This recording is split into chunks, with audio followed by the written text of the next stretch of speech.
Bonjour et bienvenue dans notre programme Glorieuse Destinée. Que Dieu soit loué pour cette nouvelle opportunité qu'il me donne de passer ces moments avec vous, mais aussi avec le livre qui demeure notre référence sur le plan spirituel, la Bible.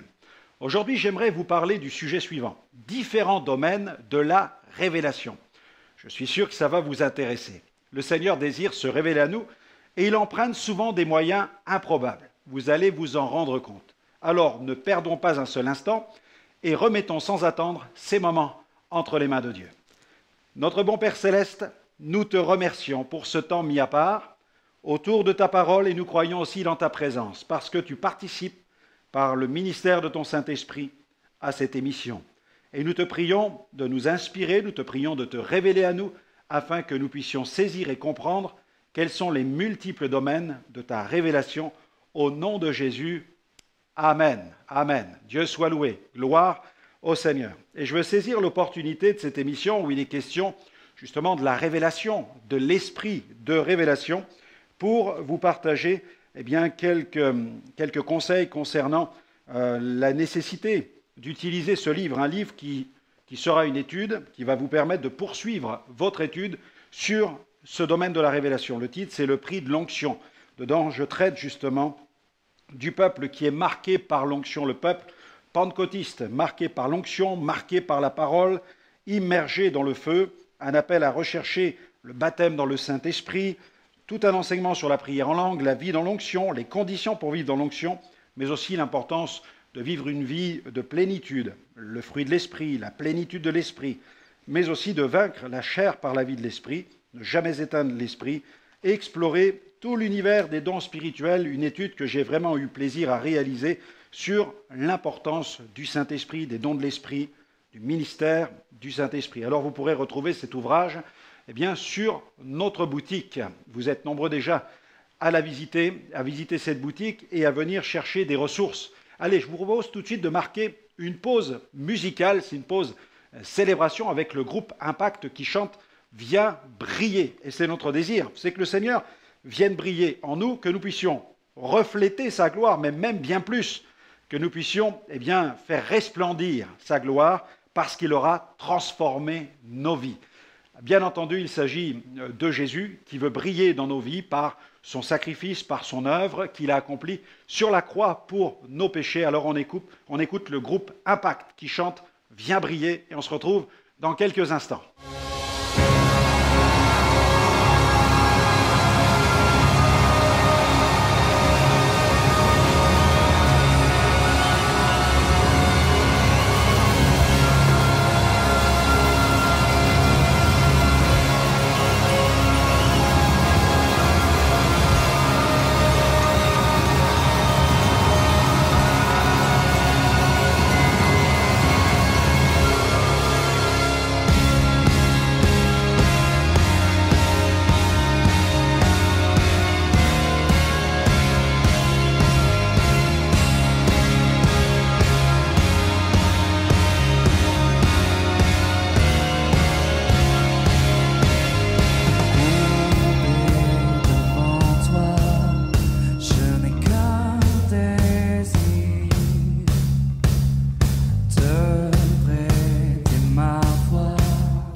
ne passera jamais.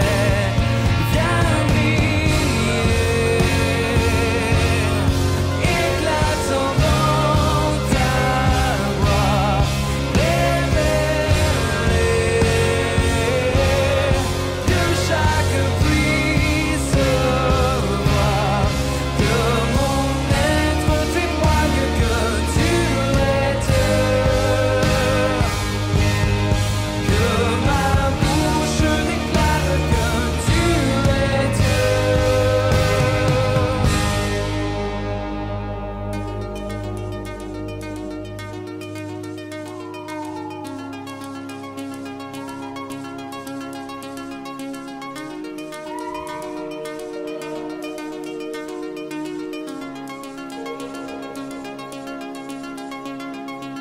J'irai là où le ciel est éteint, j'irai prier, oh, emmène-moi. J'irai là où rien ne s'est comblé, j'irai prier, oh, emmène-moi. J'irai là où le ciel est éteint, j'irai prier, oh, emmène-moi. J'irai là où rien ne s'est comblé, j'irai prier, oh, emmène-moi.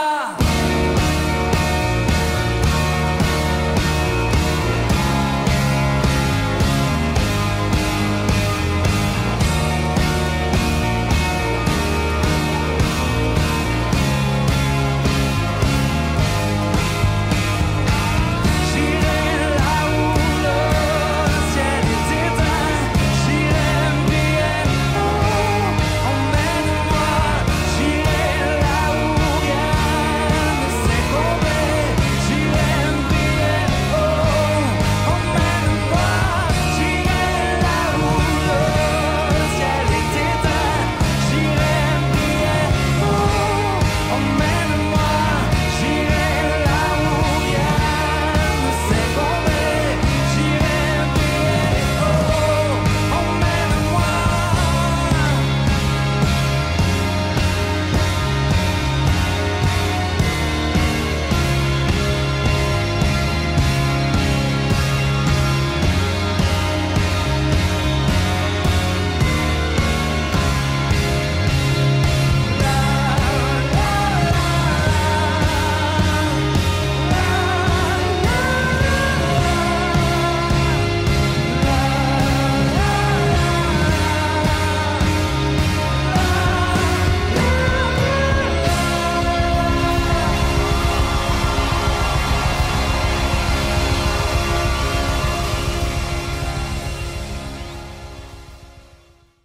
Merci au groupe Impact pour cette magnifique interprétation qui nous encourage à regarder vers celui qui a donné sa vie pour nous à la croix.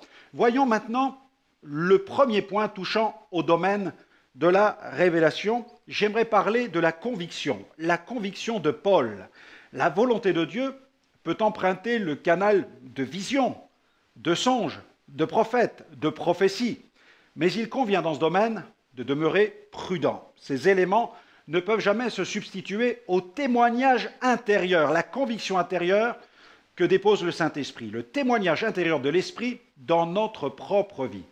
J'ai eu dans ma vie chrétienne le privilège de croiser la route de prophètes qui m'ont été d'un grand secours. Ils ont confirmé ce que le Seigneur m'avait révélé dans le secret de mon cœur. Mais malheureusement, j'ai croisé aussi la route de faux prophètes. Pour certains, il ne m'a pas été difficile de les éprouver vu que leurs déclarations étaient anti-scripturaires. Cependant, pour d'autres, c'est le témoignage intérieur de l'Esprit qui est venu à mon secours.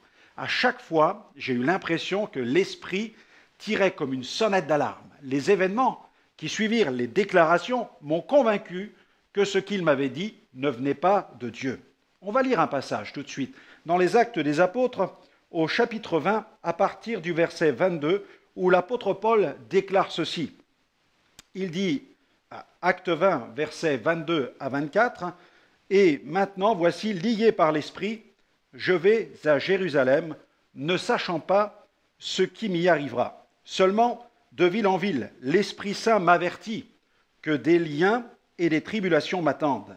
mais je ne fais pour moi-même aucun cas de ma vie comme si elle m'était précieuse, pourvu que j'accomplisse ma course avec joie et le ministère que j'ai reçu du Seigneur Jésus, d'annoncer la bonne nouvelle de la grâce de Dieu. Amen. Paul, accompagné de quelques frères, quitta les anciens d'Éphèse et il a pris la route. Arrivé à Tyr, la Bible nous dit cela, arrivé à Tyr, ils trouvèrent des disciples. Étrangement, poussés par l'Esprit, ils demandèrent à Paul de ne pas se rendre à Jérusalem. Acte 21, verset 5. Nous trouvâmes les disciples et nous restâmes là 7 jours. Les disciples, poussés par l'Esprit, disaient à Paul de ne pas monter à Jérusalem. Mais comment Paul pouvait-il être convaincu du fait de se rendre à Jérusalem, lié par l'Esprit, alors que les disciples, poussés par l'Esprit, lui déconseillaient de s'y rendre? Eh bien, la raison est toute simple. L'Esprit de Dieu les alerta du danger qui pesait sur la vie de Paul. Les disciples ne pouvaient pas comprendre que Paul, quant à lui, était lié par l'Esprit et qu'il devait se rendre à Jérusalem.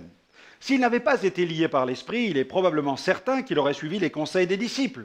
Alors Paul reprit la route, car il avait reçu la conviction ou le témoignage intérieur de Paul provenant du Saint-Esprit. Des disciples poussés par l'Esprit qui lui demandent de ne pas se rendre à Jérusalem. L'intervention d'un prophète qui ne fait que confirmer ce que l'Esprit a déjà révélé à l'apôtre. Vous remarquerez aussi dans ce passage que le prophète n'a pas dirigé la vie de Paul.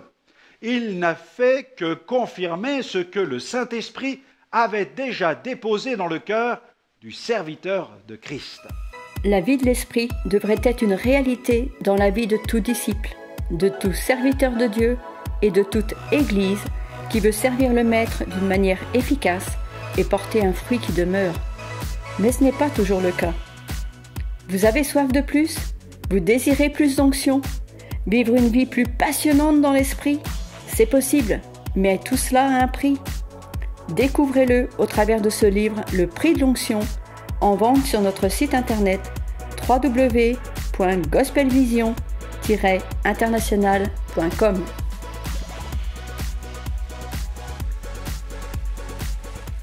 Voyons un autre domaine de la révélation, le message d'un ange à Corneille.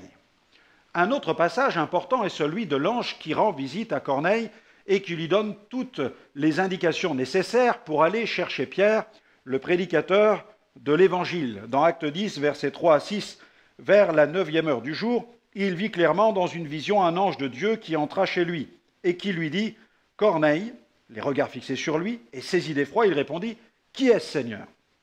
Qu'est-ce, Seigneur ?» Et l'ange lui dit « Tes prières et tes aumônes sont montées devant Dieu, et il s'en est souvenu. Envoie maintenant des hommes à Joppé et fais venir Simon, surnommé Pierre. Il est logé chez un certain Simon, corroyeur, dont la maison est près de la mer. » Cet ange étant un véritable ange de Dieu, les envoyés de Corneille trouvèrent Pierre à l'endroit indiqué. Le Saint-Esprit ayant divinement orchestré cette opération, Pierre, de son côté, fut préparé à la venue des envoyés de Corneille. Lisons un passage qui se trouve dans Acte 10, versets 9 à 17.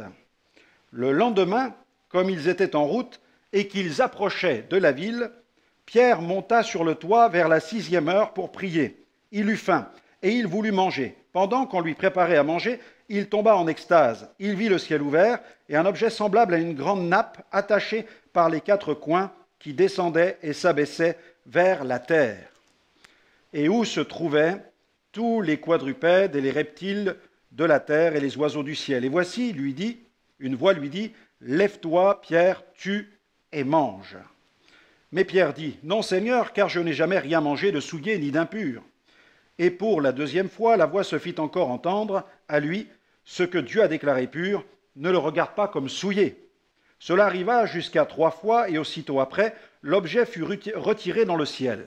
Tandis que Pierre ne savait en lui-même que penser du sens de la vision qu'il avait eue, voici les hommes envoyés par Corneille, s'étant mis en quête de la maison de Simon, se présentèrent à la porte.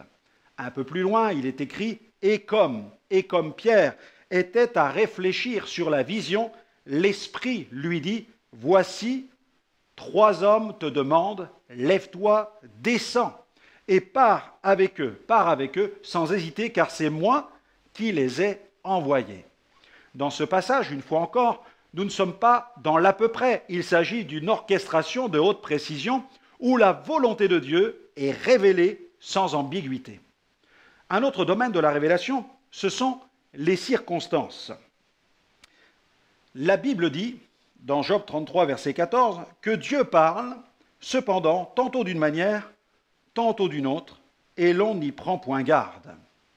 En effet, nous oublions trop souvent que Dieu parle par le moyen des circonstances quotidiennes. Daniel a dit au sujet de l'Éternel, dans Daniel 2, verset 21, « C'est lui qui change les temps et les circonstances, qui renverse et qui établit les rois, qui donne la sagesse aux sages et la science à ceux qui ont de l'intelligence. » Mardochée, par exemple, déclara à la reine Esther, dans Esther chapitre 4, verset 14, « Car si tu te tais maintenant, le secours et la délivrance surgiront d'autre part pour les Juifs, et toi et la maison de ton père, vous périrez. Et qui sait si ce n'est pas pour un temps comme celui-ci que tu es parvenu à la royauté. » Donc les circonstances sont aussi des domaines que Dieu utilise pour se révéler. Il y a aussi un autre domaine important, c'est le domaine des toisons et des signes.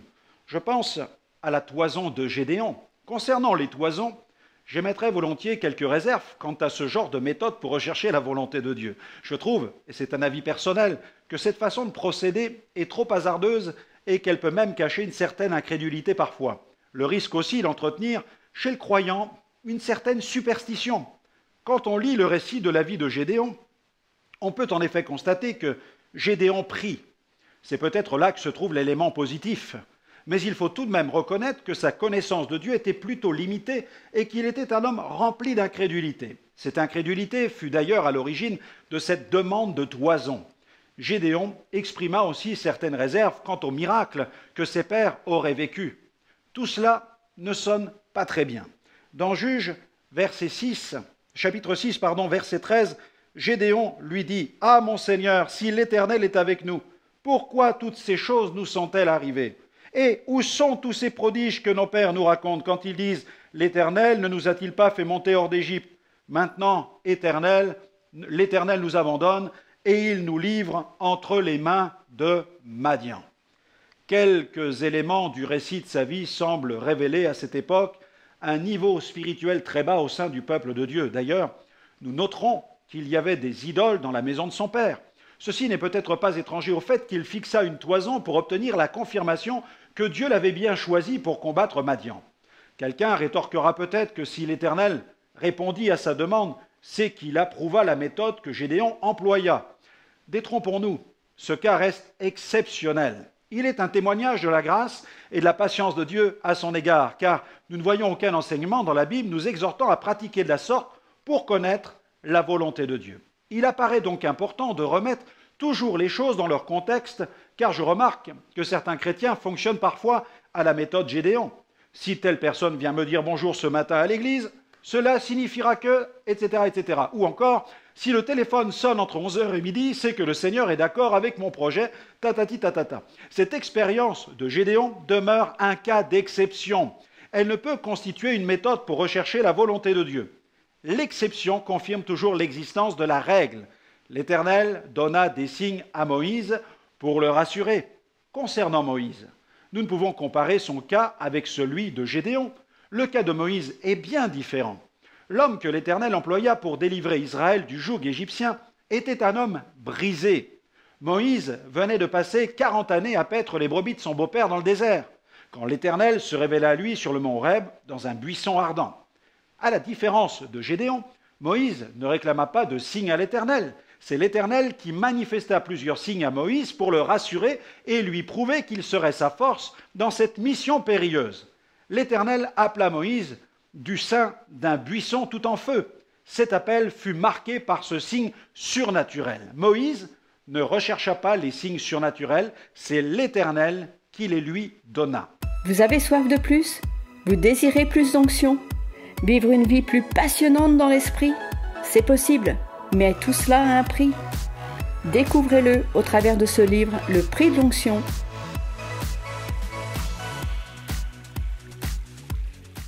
Et puis, Autre domaine important, dans le domaine de la révélation, Dieu peut mettre des opérations surnaturelles en place. Par exemple, les aventures de Philippe l'évangéliste. Le passage des Actes des Apôtres mettant en scène Philippe l'évangéliste et l'eunuque éthiopien est très parlant. Dans ce nouvel épisode des Actes des Apôtres, le Seigneur déploie toute l'énergie divine nécessaire pour que cette mission de l'évangéliste Philippe auprès de l'eunuque éthiopien soit un succès. Le Seigneur utilise un évangéliste rempli du Saint-Esprit, c'est-à-dire un agent du royaume de Dieu. Il utilise aussi un ange du Seigneur. Celui-ci rencontra Philippe et lui indiqua l'itinéraire qu'il devait emprunter. Il semble même que cette route était peu fréquentée. Philippe, qui aperçut un homme assis sur un char, voici un autre détail important, il aperçoit un homme assis sur un char quand tout à coup le Saint-Esprit lui demande de s'approcher de lui. Et puis il y a le passage du livre du prophète Ésaïe où il est question de Jésus. La route est donc toute ouverte pour l'évangélisation. Philippe, qui n'avait plus qu'à lui expliquer le sens de cette prophétie finalement, il lui annonça la bonne nouvelle. L'homme reçut la bonne nouvelle et demanda à être baptisé sur le champ. N'est-ce pas extraordinaire? Quand Dieu veut accomplir quelque chose, rien ne peut l'empêcher. Il met tout en œuvre pour atteindre son but. Mais j'aimerais aussi préciser que Philippe a toujours évangélisé, quelles que soient les circonstances. Il n'a pas attendu l'apparition d'un ange, ni la voix du Saint-Esprit pour accomplir l'œuvre de Dieu. Dans le chapitre 8 des Actes des Apôtres, nous le voyons en action. Il exerce son ministère d'évangéliste et proclame le Christ en Samarie. Un réveil éclate en réponse à l'exercice de son ministère. Trop de chrétiens attendent le feu vert du ciel pour faire quelque chose. Il faut que Dieu leur parle ou qu'un ange leur apparaisse pour leur donner le signal de départ, sinon ils ne feront rien. Et puis j'aimerais parler de cette opération commando d'un dénommé Ananias. Un autre passage des Actes des Apôtres nous présente un disciple nommé Ananias. Et il va accomplir une mission. Dieu décida de l'investir d'une mission. Dans Acte 9, versets 10 à 12, « Or, il y avait à Damas un disciple nommé Ananias. Le Seigneur lui dit dans une vision, « Ananias !» Il répondit, « Me voici, Seigneur. » Et le Seigneur lui dit, « Lève-toi, va dans la rue qu'on appelle la droite et cherche dans la maison de Judas un nommé Saul de Tarse. » Car il prit et il a vu en vision un homme du nom d'Ananias qui entrait et qui lui imposait les mains afin qu'il recouvrât la vue.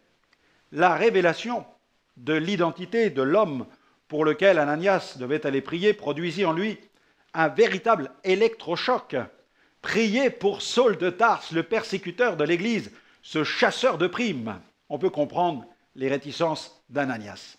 Mais une fois encore, le Saint-Esprit eut raison des réticences de ce serviteur. Dieu avait un plan et il voulait accomplir sa volonté. Bien entendu, que les choses soient claires, Dieu a ses raisons lorsqu'il décide de booster son œuvre avec des visions, des prophéties et des interventions angéliques. Mais nous ne devrions jamais attendre ces manifestations surnaturelles pour faire quelque chose. Je crois même que ce sont ceux qui font quelque chose qui sont les plus à même de vivre ces manifestations de puissance. Autre domaine de la révélation, autre outil que Dieu peut utiliser, l'envoi d'un messager prophète.